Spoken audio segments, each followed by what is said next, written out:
Okay, I have another message from Daryl Holt, and I kept seeing him in a space where it looked like the sky was sort of like this weird yellowish color. It didn't look right, and I didn't think it was here. So, here goes with the message.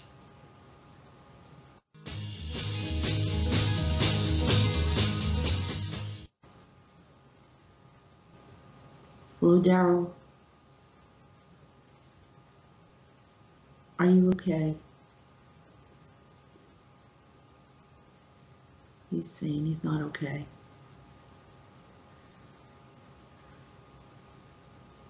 Are you not? I've been feeling you for a while now, for a couple of days, and it didn't seem right to talk to you. And then he said, I was busy.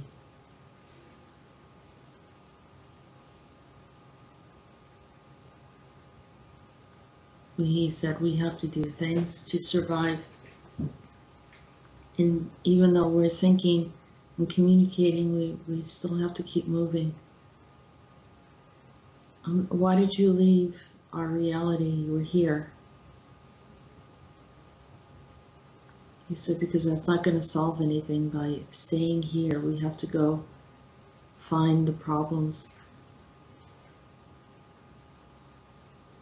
We're not here to settle down. We're here to assist. And sometimes we have to move. We got word that something happens in the year 3333.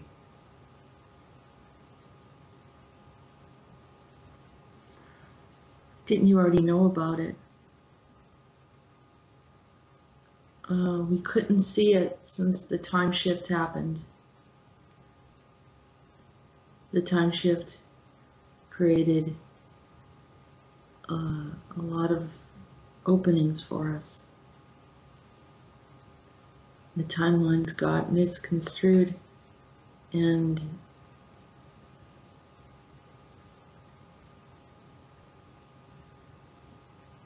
other things became very clear. There is an attack on our sun. We've been looking for this for a long time.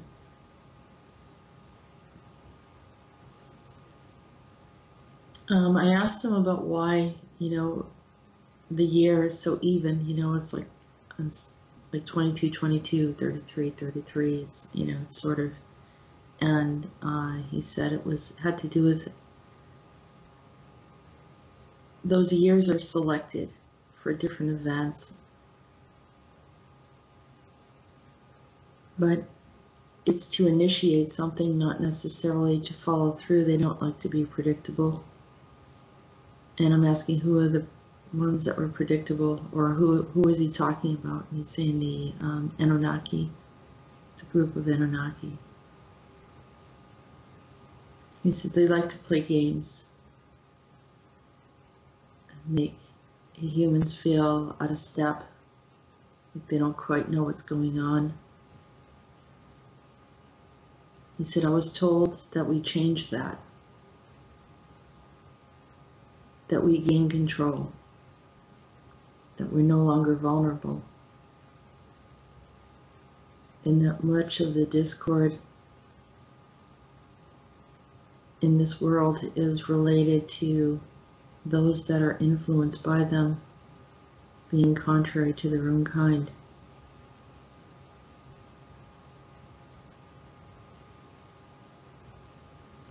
They have these machines.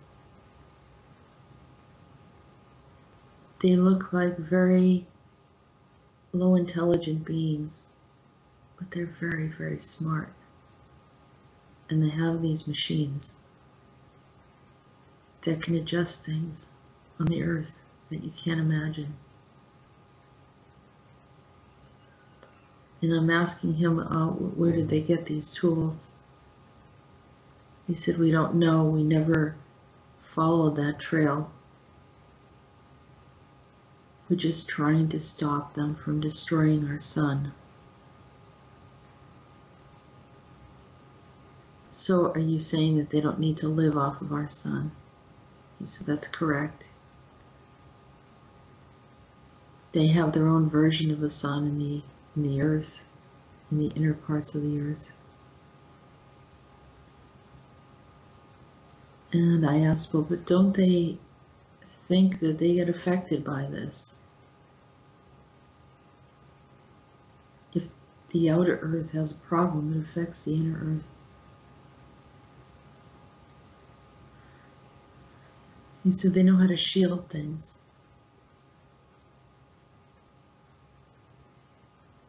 They're just not worried about us.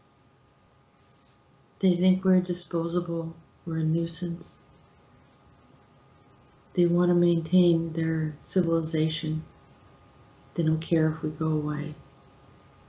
They don't want us around.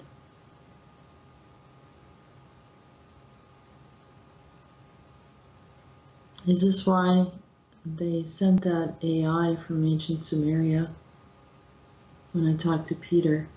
Is this them? And he said yes.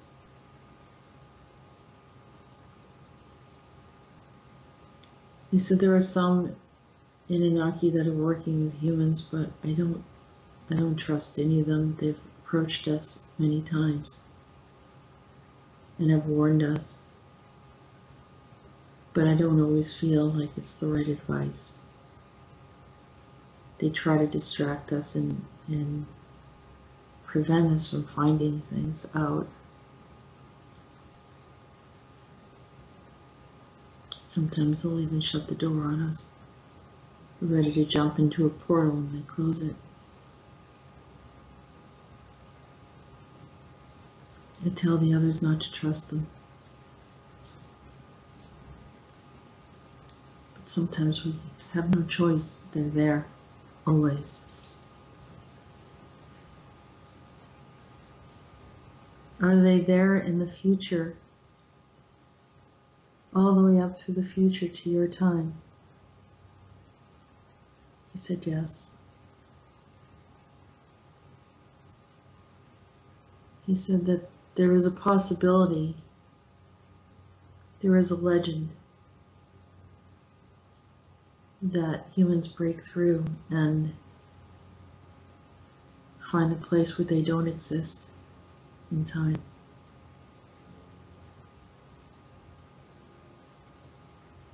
And then discover that they never needed to exist.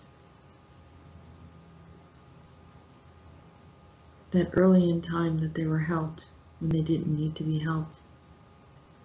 Like other civilizations, they would have died off and then they would have evolved. But instead, at this point of low consciousness, as you would say, they received extreme advanced tech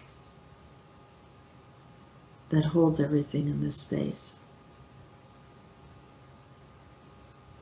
They're not necessarily evil. I'm asking him, saying it sounds more like they're ignorant.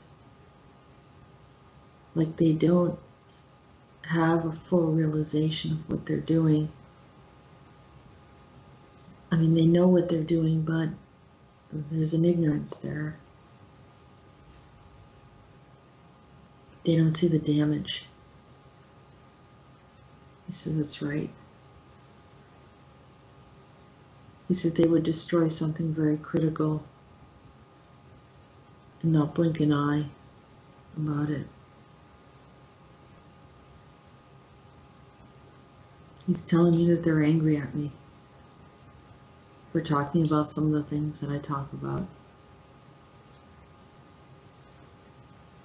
And that's why they have given me a hard time, as well as others that are doing the same.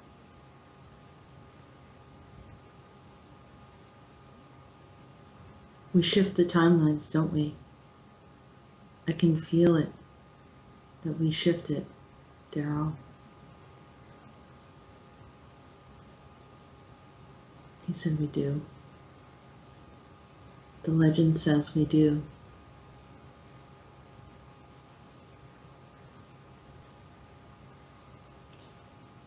He said they discovered our presence here. We need to go.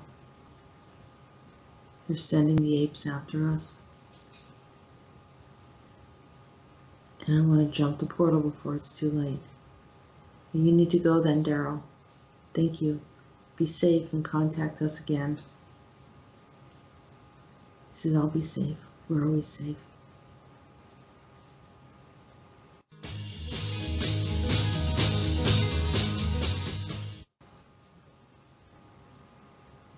So I want to just do a brief overview before you finish with this, listening to this video.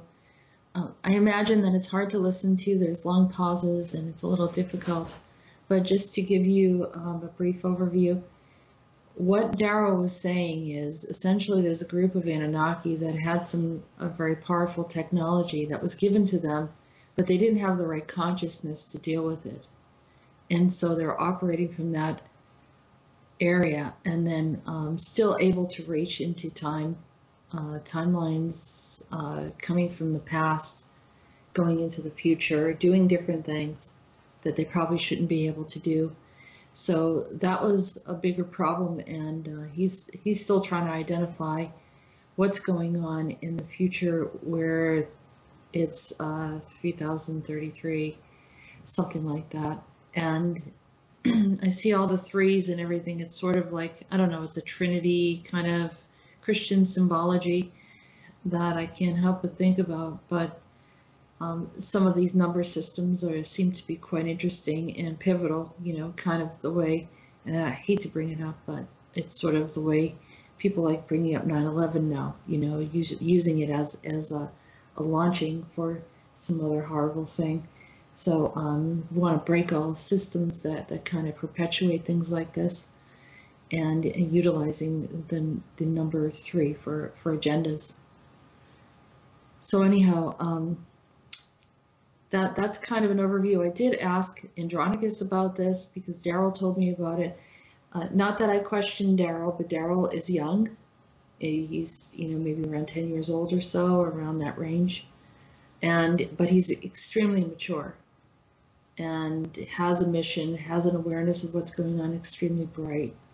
But I did ask Andronicus about it, and he admitted that he was aware, was probably there when the Anunnaki got the tech. And there is something about Andronicus that I find that he had assisted civilizations, but it was really common for him to leave. Give them something and leave and not really watch over it. He's not really, his personality is not one to micromanage anything. If anything, it's almost like, here, take it, see what happens type of thing. And so in order for him to trust to do that, he must have saw some levels of maturity, but apparently it wasn't enough. So that's what it was about. And I added this song. I could hear it so clearly when I was talking to Daryl, and so he probably wanted me to play it. I like to add all the little missing pieces, the little experiences that I have. People probably want to know also the technology, the type of technology that was there. But let's go back to the song again. It was the year 2525, which is showing the numbers and the dates of what they, kind of pivotal points of what this musician saw as a projection, and it came out in 1964. The name of the song is Zager and Evans in the year 2525. That's the name of the band, is Zager and Evans. And I remember hearing this song as a kid, and it's kind of troublesome when you listen to all the different things that this band predicts is going to happen in the future, and you do often wonder, is this information that they got from time travel, or just a prediction, a scientific prediction, similar to the way they do, on the History Channel, or they show like a projection of the future according to how things break down, or whatever. But this was kind of their theory. And I kept on hearing the song very, very clearly. So that was a part. For those of you, getting back to the technology again, it looked like a handheld device. And I'm not going to go much further than that. It's something that they were able to access and use. And it would affect probably the way that the Earth is above. They don't really like our presence here. They want the Earth for themselves. And some of them may have, very likely have integrated with us. Some of them are waiting for us to leave or to have something happen so they can come above and then have the space as well. But they're perfectly content to be in the hollow earth. They have their own sun or some light source there. So they don't really care what happens. And so that this could have been a contributing factor to what he was saying. So that's the transmission for today. One last thought. This channel came in on 9/11. So maybe there was something there, the reason why I brought it up, and the significance somehow linked to specific years or a specific time when they like to do things. So what I'm thinking is that it all can be broken, and we don't need to hold on to, I think these are programs. As I said, many things are programs. They don't have to be a reality, and also used to promote fear and perpetuate fear with agendas. So thank you for listening in. I appreciate all of you. Goodbye for today.